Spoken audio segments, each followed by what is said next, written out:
अभिमान और अहंकार, ये तीनों सुनने में एक जैसे लगते हैं, परंतु तीनों का अर्थ भिन्न होता है और परिणाम भी। तीनों का आरंभ प्रेम से होता है। स्वयं से प्रेम, परिश्रम हमारे मन में गर्व को जन्म देता है और सफलता अभिमान जगाती है। यहां तक ठीक है, परंतु जब ये भावना अहंकार बन जाती है तब वो समस्या बन जाती है, क्योंकि सबसे बुरा अंत अहंकारी का ही होता है। परंतु मनुष्य के लिए पहेली यही है कि पहचाना कैसे जाए कि अहंकार जग गया है और उसका दमन आवश्यक है। इसका उत्तर मैं नहीं, आपका मन देगा। जब तक आप स्वयं से प्रसन्न हैं, जब तक आप सबसे ऊंचा उठने का प्रयास कर रहे हैं, तब तक ठीक है। परंतु जब आपके मन में दूसरों को नीचा समझने का भाव आ जाए तो सावधान हो जाइए, क्योंकि यही अहंकार है जो वास्तव में आपको हीन कर रहा है।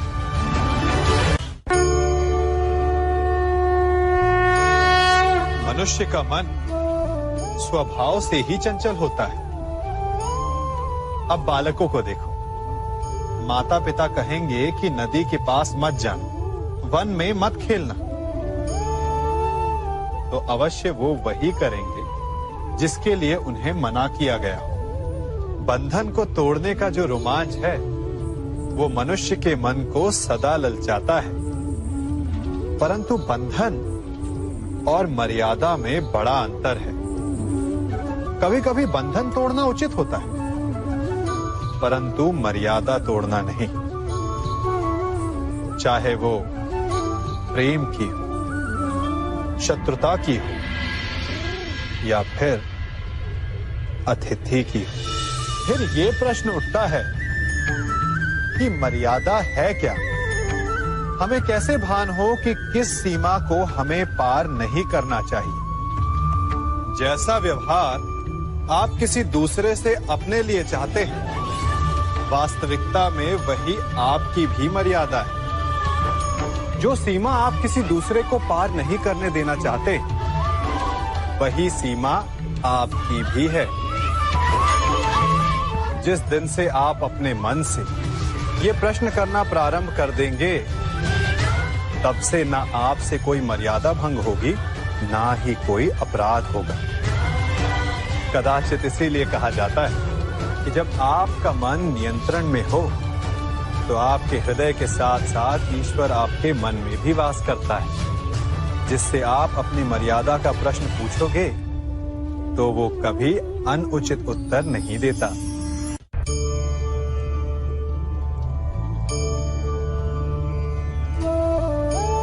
मनुष्य एक जीव होते हुए भी शेष जीवों से भिन्न है।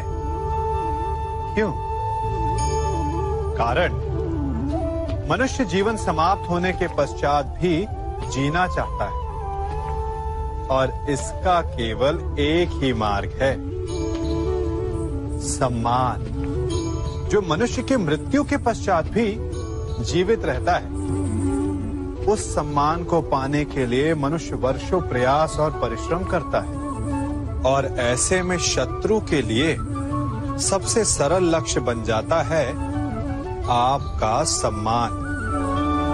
हम अपने शत्रु का अपमान करके उसके वर्षों से कमाए सम्मान को छिन्न भिन्न कर देना चाहते हैं, परंतु कर्म करने से पूर्व परिणाम पर एक बार विचार अवश्य कर लीजिएगा।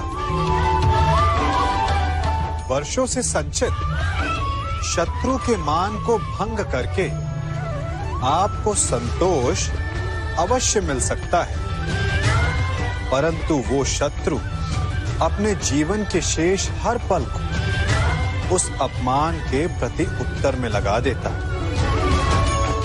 इसीलिए सावधान रहिए। किसी का अपमान करना स्वयं आपके लिए भी हानिकारक सिद्ध हो सकता है।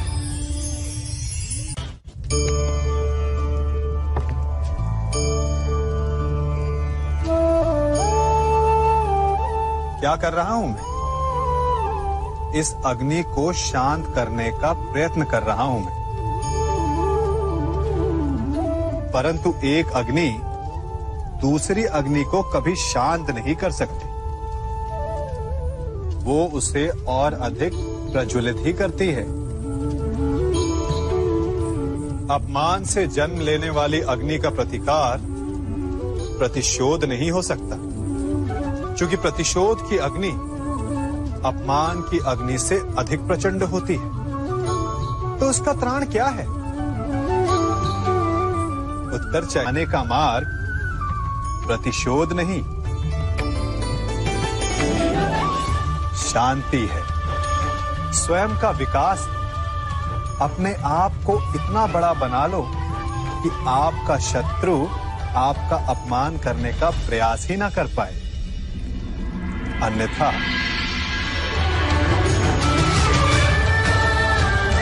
यदि आप प्रतिशोध चाहते हैं, शत्रु भस्म चाहते हैं, तो स्वयं को भी जलना होगा।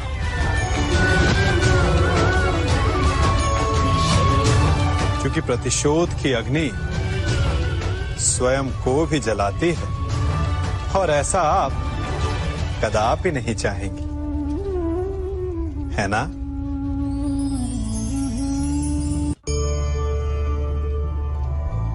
मनुष्य बिना मित्र और मित्रता के सुखपूर्वक नहीं रह सकता।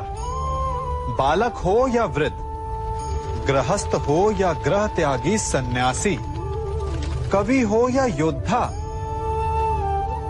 बिना मित्रों के किसी का जीवन नहीं चल सकता।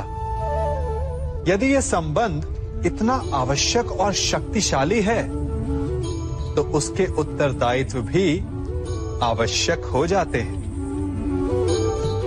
परंतु प्रश्न ये उठता है कि मित्र कौन होता है? आप कहेंगे कि मित्र वो होता है जो सदा हमारा साथ दे, हमारे सुख में आनंद मनाए, हमारे दुख में हमारा सहारा बने, हमारे विरोधियों का शत्रु हो जाए वो, यही ना? परंतु क्या वास्तविकता में मित्र की पहचान यही होती है? मित्र के लिए आवश्यक है कि आवश्यकता पड़ने पर वो आपका विरोध करे। यदि आप सच्चे मित्र हैं, यदि आपका मित्र मूर्खतावश, जानबूझकर या किसी कुचक्र में फंसकर कोई अनुचित कार्य करने जा रहा है, तो आपका कर्तव्य बनता है कि सबसे पहले आप उसे वो कार्य करने से रोकें, उसका विरोध करें। क्योंकि यदि मित्र ने कुछ अनुचित किया, तो आप भी स्वयं को अपयश का भागीदार बनने से नहीं रोक पाएंगे।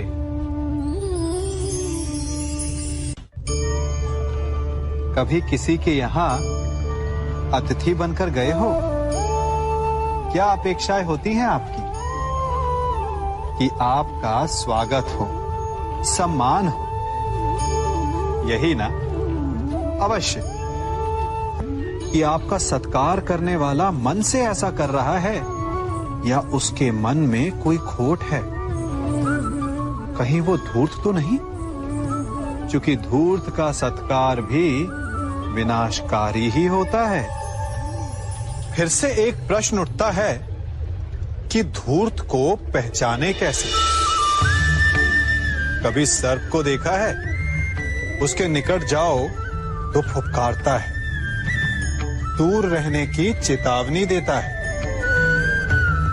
और यदि वही सर्प आपके निकट आकर नृत्य करने लगे तो विचित्र नहीं लगेगा आपको? लगेगा ना? उसी प्रकार किसी के स्वभाव में यही विचित्रता आना धूर्तता का लक्षण है।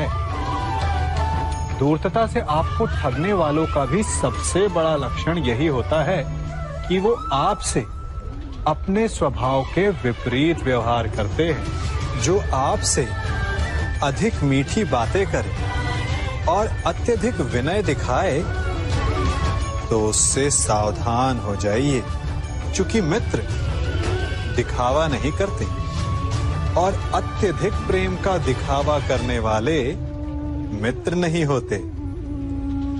अति विनयम धूर्तस्या लक्षणम।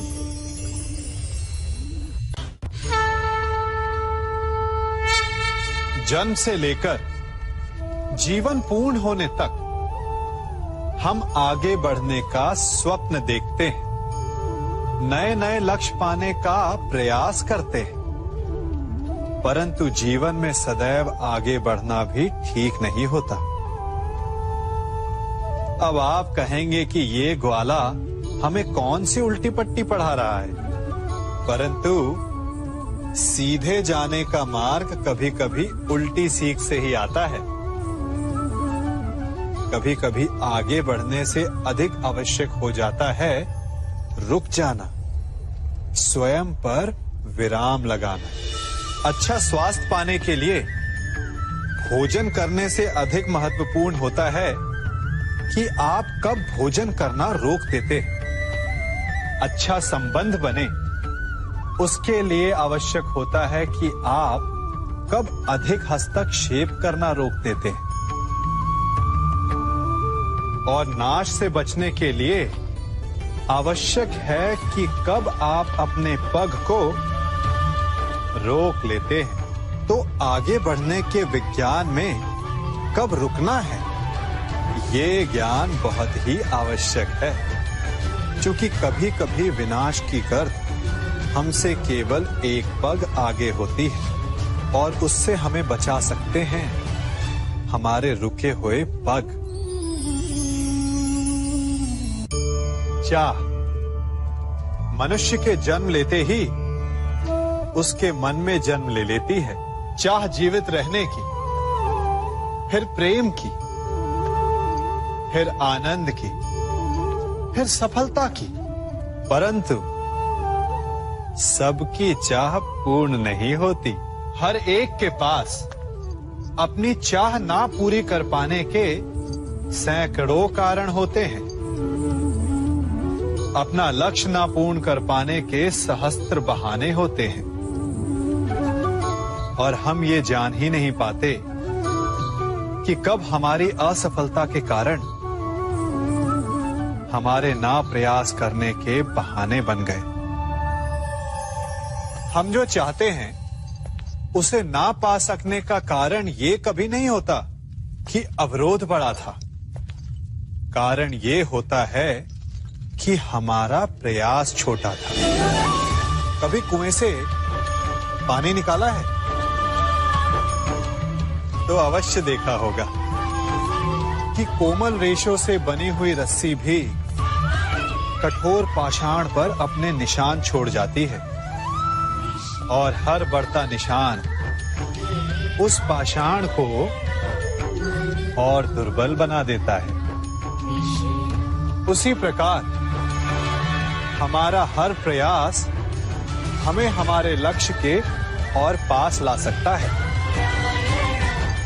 तो असफलता का कारण बाधा नहीं, प्रयासों की कमी।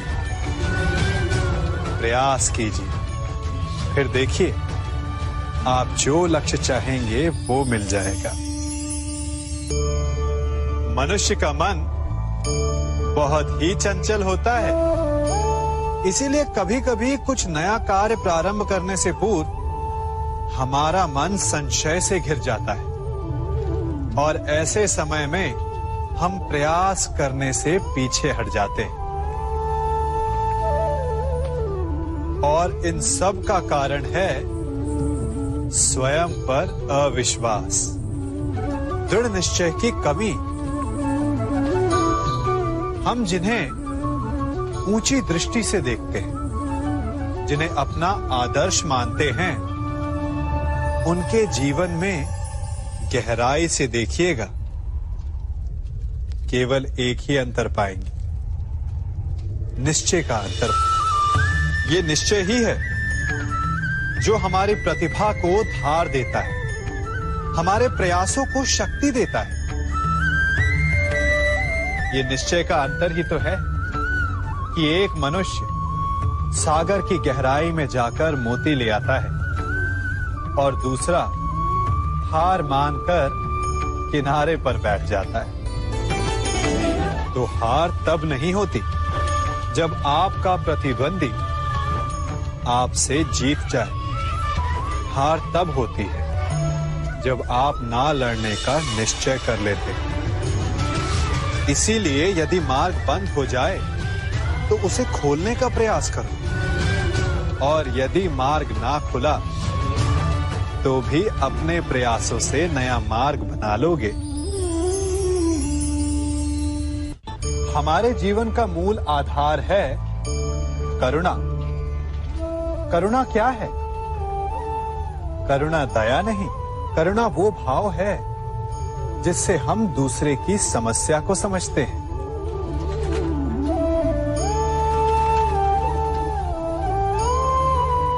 उसकी कठिनाई को अनुभव करते हैं। इस संसार में सारे संघर्षों का मूल है एक दूसरे की परिस्थिति को ना समझना, और इस समस्या का हल है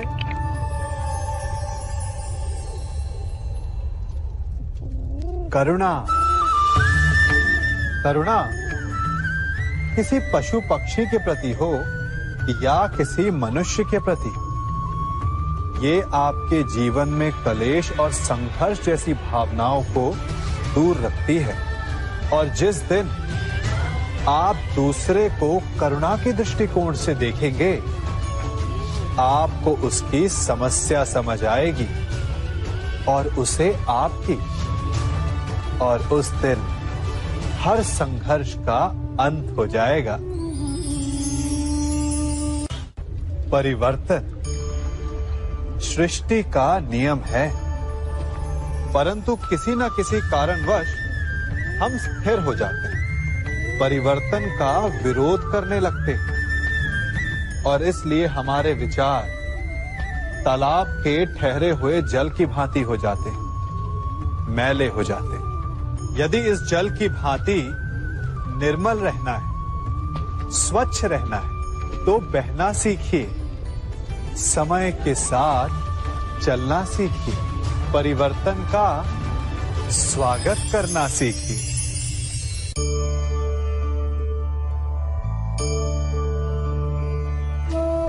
पता है इस हरी मेहंदी में लाल रंग कैसे आ जाता है? कष्ट सहकर। लाल चटकता रंग चाहिए तो इन मेहंदी के पत्तों को पीसना पड़ता है, बार बार प्रहार करने होते हैं, उसके पश्चात इसे पानी में मिश्रित करना होता है, तब जाकर ये ललनाओं का श्रृंगार बनती है। स्वर्ण के साथ भी यही है, जितना तपता है उतना शुद्ध होता है। और नग तो आप सभी को भाते हैं ना। हीरा भी पहले कोयला होता है, धरा के भीतर का ताप सहकर, उसका दबाव सहकर इसके भीतर ये चमक आती है। आप समझ रहे हैं ना मैं क्या कह रहा हूं? जितना आप कठिनाइयों से जूझेंगे, आपका व्यक्तित्व उतना ही निखरेगा। कठिनाइयों की भट्टी में जितना तपेंगे, आपका चरित्र उतना ही निखरेगा। तो अगली बार जब आपके समक्ष कोई समस्या आए तो घबराइए मत, उससे लड़ जाइए, क्योंकि हर समस्या हमें कुछ नया सिखा कर जाती है।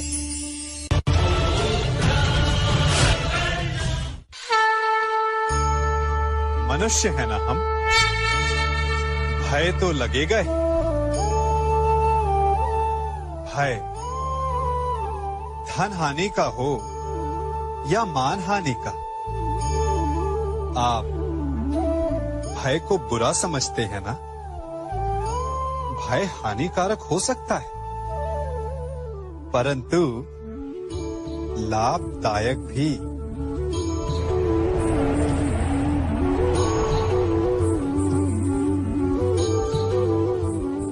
सोचिए, किसी अनुचित कार्य के परिणाम का भय क्या आपको वो कार्य करने से रोक नहीं लेता? रोकता है, परंतु अनुचित कार्य हो जाने के पश्चात उसे संसार के समक्ष ना लाने देने का भय हमें एक के पश्चात दूसरी भूल करने पर विवश करता है। प्रयास करके हम अपना सम्मान बचा अवश्य लेते, परंतु भविष्य में इसके परिणाम भयंकर सिद्ध हो सकते हैं। इसीलिए कोई भी कार्य करने से पूर्व उसके परिणाम को जानना जितना आवश्यक होता है, उतना ही आवश्यक होता है कोई भूल हो जाने के पश्चात उसे तुरंत स्वीकार कर लेना।